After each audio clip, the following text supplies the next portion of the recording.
Good morning dear student. आज आप लोग की क्लास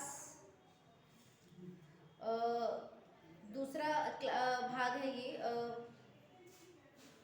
वन के मार्ग का ये दूसरा भाग है। पहला भाग पहली वीडियो में आप लोग को पढ़ा दिया गया था और लाइव क्लास भी चले थे, ठीक है। तो उसका एक पैरा बचा हुआ था सवाए का, जो आज मैं कंप्लीट कर दूंगी, ठीक है। अभी तो ठंड बहुत ज़्यादा है और आप लोग की पढ़ाई लिखाई कैसे चल रही है आप लोग रिप्लाई भी कीजिएगा, ठीक है। और ठंड से भी बचिएगा, ठीक है। तो आज हम लोग वन के मार्ग में जो तुलसीदास द्वारा लिखित है का पहला हम लोगों ने सवाया पढ़ लिया था, जिसमें सीता राम लक्ष्मण और सीता अयोध्या नगर को छोड़ के चले गए। और एक तो सीता जी फूल कुमारी थी, तो वो बहुत धीरे धीरे कदमों को रख रही थी, लेकिन फिर भी पसीने से वो पसीने की बूंदें उनके माथे पे साफ झलक रही थी। तो सीता जी की इस दशा को देख के राम को बड़ा ही तकलीफ हो रहा था, बड़ा ही दुखी हो रहे थे। तो उसके बाद ही का जो कष्ट है, जो उनके साथ जो घटनाएं घट रही हैं, उसी का उल्लेख इस दूसरे सवाये में है। तो ये क्या कह रही हैं, जब उन्होंने कहा कि मुझे प्यास लगी है और थोड़ा पानी मंगवाया जाए, तो वही कई ब्यौरा यहाँ पे दिया गया है। तो देखिए यहाँ पे कुछ इसमें भी कठिन शब्द थे जो मैंने यहाँ मेंशन कर दिया है। देखिए, लड़का मतलब होता है लड़का, परिखा मतलब इंतजार करना, घरिक मतलब थोड़ी देर, ठाड़े मतलब खड़े होना, पसेऊ मतलब पसीना, बयारी मतलब या बयार मतलब होता है हवा, भुभुरी मतलब होता है रेत, जैसे भुरभुरा के गिर जाता है। हम लोग कहते हैं ना कि एकदम ये भुरभुरा है, तो रेत हमेशा ऐसे भुरभुरा के गिर जाता है। बारी मतलब होता है आंसू, लख्यो मतलब होता है देखना, पाय मतलब पाँव, और पखारी मतलब होता है धोना, नेह मतलब होता है प्यार या प्रेम। तो यहाँ पे जब सीता जी उनसे पानी मांगती हैं और जब वो पानी लाने लक्ष्मण जी को भेज देते हैं और वो कुछ देर तक नहीं आते, तो क्या कहती है सीता जी, उसी को बताया गया। देखिए, जल को गए लखनऊ है।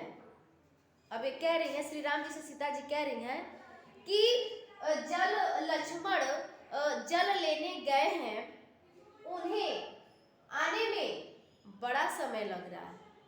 अब देखो, तो फूल कुमारी थी, उन्हें तो प्यास के मारे उनकी हालत खराब हो रही थी और अभी कुछ ही देर हुआ था लक्ष्मण जी उनका पानी लाने गए थे, लेकिन फिर भी उनको लग रहा था कि कितना ज्यादा टाइम हो गया। तो वो कह रही हैं कि लक्ष्मण जल लेने गए हैं, उन्हें आने में समय लग सकता है।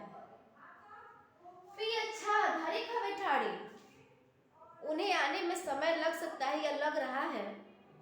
आप कुछ देर इस छाया में आराम कर लीजिए या आप उनकी प्रतीक्षा कर लीजिए।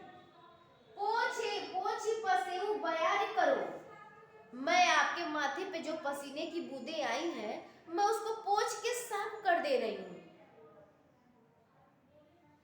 या उसको हवा कर दे रही हूँ।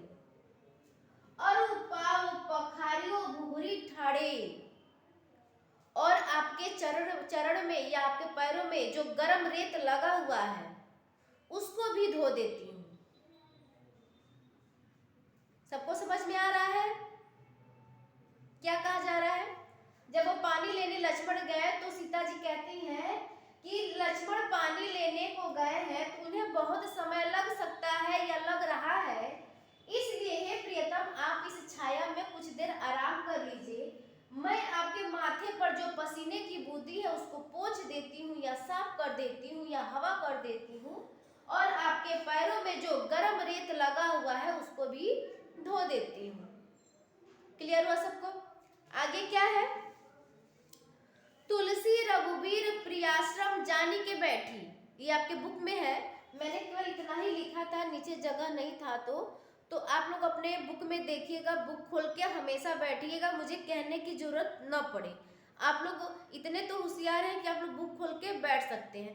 तो अब आगे दिया है क्या कि तुलसी रघुवीर प्रियाश्रम जान के बैठी, अपनी पत्नी सीता जी के वचनों को सुनकर बैठ ही विलंब लो कंटक काढ़े। तो सीता जी की व्याकुलता को देखकर श्री राम बहुत देर तक उनके पाँव में चुभे कांटों को देखते हैं। सीता, ऐसा नहीं था कि केवल राम के ही चरणों में गरम रेत लगा हुआ था या कांटे चुभे हुए थे, सीता जी के भी पैर में गरम रेत और कांटे चुभे हुए थे। तो जब अपनी पत्नी की बातों को ये सुनते हैं कि पानी के लिए बड़ी व्याकुल हो रही है, तो एकटक उनके पैरों में चुभे कांटे को निहारते रहते हैं।